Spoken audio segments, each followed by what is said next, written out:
जात आहे। आणि यानंतरची बातमी आहे दिल्लीमध्ये सुरू असलेल्या आंदोलनासंदर्भातली। लाठीमारानंतर सुद्धा आंदोलनस्थळी गर्दी वाढू लागली आहे। दुसऱ्या दिवशी सुद्धा आंदोलक जंतर मंतरवरती एकवटलेत।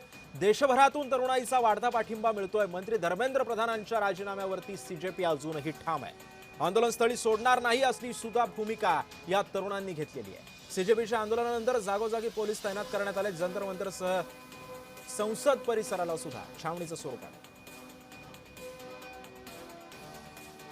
एकंदरीतच काल जो काही लाठीचार्ज झाला, तरुणांना जी काही मारहाण करण्यात आलेली होती, यामध्ये अनेक आंदोलक हे जखमी झालेले होते। मात्र आज सलग दुसऱ्या दिवशी सुद्धा जंतर मंतरवरती हे आंदोलक एकवटलेले आहेत। अजूनही धर्मेंद्र प्रधानांच्या राजीनाम्यासाठी सीजेपी ठाम आहे। नेमका येत्या काळामध्ये धर्मेंद्र प्रधानांचा राजीनामा होतो का, सरकार काय भूमिका घेतं, सरकार काय निर्णय घेतं आणि हे आंदोलन शांत होतं का, हे सुद्धा येत्या काळामध्ये पाहावं लागणार आहे। आज पण ते असंच करणार आहेत। काल पण जसं केलं होतं की बॅरिकेड लावले होते, थोडे लोक पुढे गेले की अडवायचे, परत मारायचे, परत ते वापस आले की परत बॅरिकेड लावायचे, एक गेट खोललं परत बाहेर लावायचे आणि परत लाठीचार्ज करायचे। आणि त्यानंतर त्यांनी आसू गॅसचे आम्ही शांतीने बसलो होतो तिथं।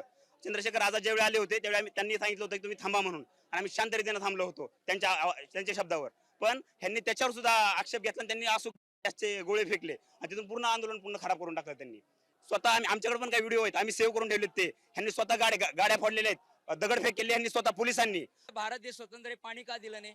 यांना म्हणलं ह्यांनी जे स्टेजवर होते ना पाणी द्या, एक म्हणते असलं पाणी द्या, अक्षय म्हणतो ह्याला पाणी द्या, नंतर पाणीचे स्वामी करो। आम्ही जर एक आवाज उठलो तर सगळे पाणी टँकर इथं आणेल, समुद्र आणेल मुंबईतून। बघायचं काय ना, मग हे काय चीज आहे? लोक स्टेजवर बसले बघा, त्यांना काही येतच नाही, ते म्हणते क्या करू, क्वेश्चन विचारलं उत्तर द्यायला येत नाही। पण हे नेटवर्किंग पाहिजे त्यांना, सिस्टीम। प्रत्येक माणसाला आज काल आवाज उठलो तर खायला पाणी बिणी सगळे। आपल्याला काय पाहिजे? शांती घेतली, क्रांती बी करावं लागते। हा दिल्ली पोलीसचा कुठला तरी एक कॉन्स्टेबल किंवा कोणतरी असेल, ह्याच्याकडे नेम प्लेट नाहीये आणि आम्ही विचारतोय की तुमचा आम्हाला आयडी दाखवा। हा, तुमचा आम्हाला आयडी दाखवा, तर ते म्हणतात तुम्ही कोण आम्हाला विचारणारे?